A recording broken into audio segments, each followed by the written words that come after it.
प्रार्थना का चमत्कार। क्या भगवान वाकई है, या फिर यूँ कहा जाए कि भगवान है भी या नहीं। दोस्तों, भगवान है या नहीं, यह विषय डिबेट का नहीं, ये विषय तो विश्वास का है। भगवान तो एक ऐसी खूबसूरत फीलिंग्स है जिसे सिर्फ महसूस किया जा सकता है, देखा नहीं जा सकता। आज की यह वास्तविक घटना हमें यह सिखाती है कि भगवान की असीम शक्ति में विश्वास करके कैसे अपने जीवन की असंभव परिस्थिति को संभव बना सकते हैं। यह कहानी उन दिनों की है जब कैंसर का इलाज सीमित था।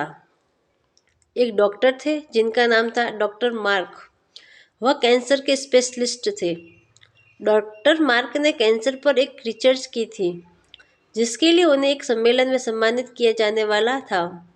डॉक्टर साहब निमंत्रण को पाकर बहुत खुश थे और जल्द से जल्द यह सम्मान पाना चाहते थे।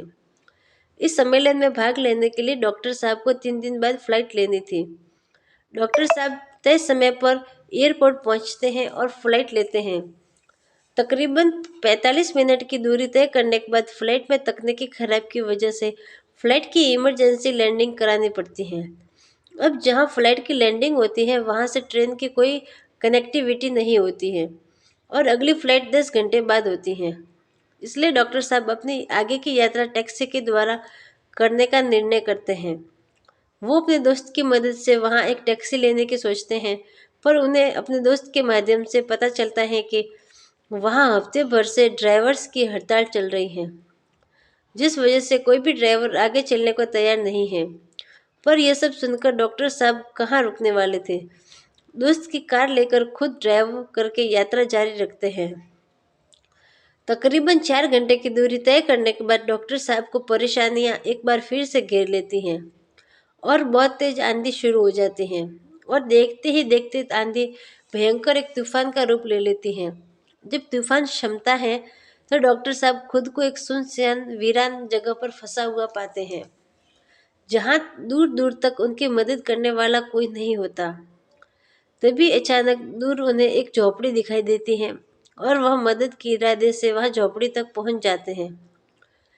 जैसे जैसे ही डॉक्टर साहब झोपड़ी में जाकर झोपड़ी का दरवाजा खटखटाते हैं तो वहाँ एक महिला एक छोटे से बच्चे के साथ दरवाजा खोलने आती है और महिला को देखकर डॉक्टर साहब अपनी सारी परिस्थितियाँ समझाते हुए महिला से पूछते हैं कि यहाँ पर कोई टेलीफोन बूथ है जहाँ उन्हें आगे का रास्ता जानने के लिए मदद मिल सके।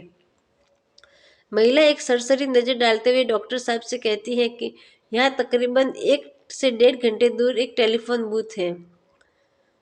डॉक्टर साहब की परेशान हालत देखकर महिला डॉक्टर साहब से कहती है, अगर साहब आपको कोई एतराज़ ना हो तो आप यहाँ 10 मिनट रुक कर आराम कर सकते हैं, तब तक मैं आपके लिए चाय बना लेती हूँ। डॉक्टर साहब इतने थके हुए होते हैं कि वह बात तुरंत मान लेते हैं और पास रखी हुई कुर्सी पर बैठ जाते हैं। 5 मिनट बाद महिला अपने हाथ में चाय का प्याला लेकर आती हैं और डॉक्टर साहब को कहती हैं कि आप चाय पीजिए, तब तक मैं भगवान को दिया जला लेती हूँ। जाते जाते महिला डॉक्टर साहब से कहती है कि साहब तब तक आप भी एक काम कीजिए, आप भी 2 मिनट के लिए भगवान को याद कर लीजिए। भगवान भी आपको आपकी मंजिल तक पहुंचाने में मदद करेंगे। और यह सुनकर डॉक्टर साहब गुस्से से तिलमिला जाते हैं।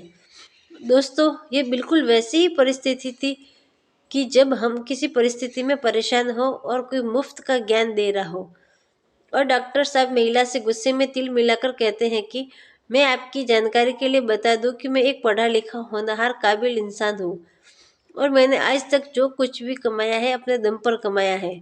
मैं भगवान भगवान को कुछ नहीं मानता हूँ। तो बेहतर है आप अपनी प्रार्थना जारी रखें और मेहरबानी करके मुझे कोई हिदायत ना दे। महिला ये सुनकर शांत भाव से वहां से निकलकर भगवान का दिया जलाने लगती है।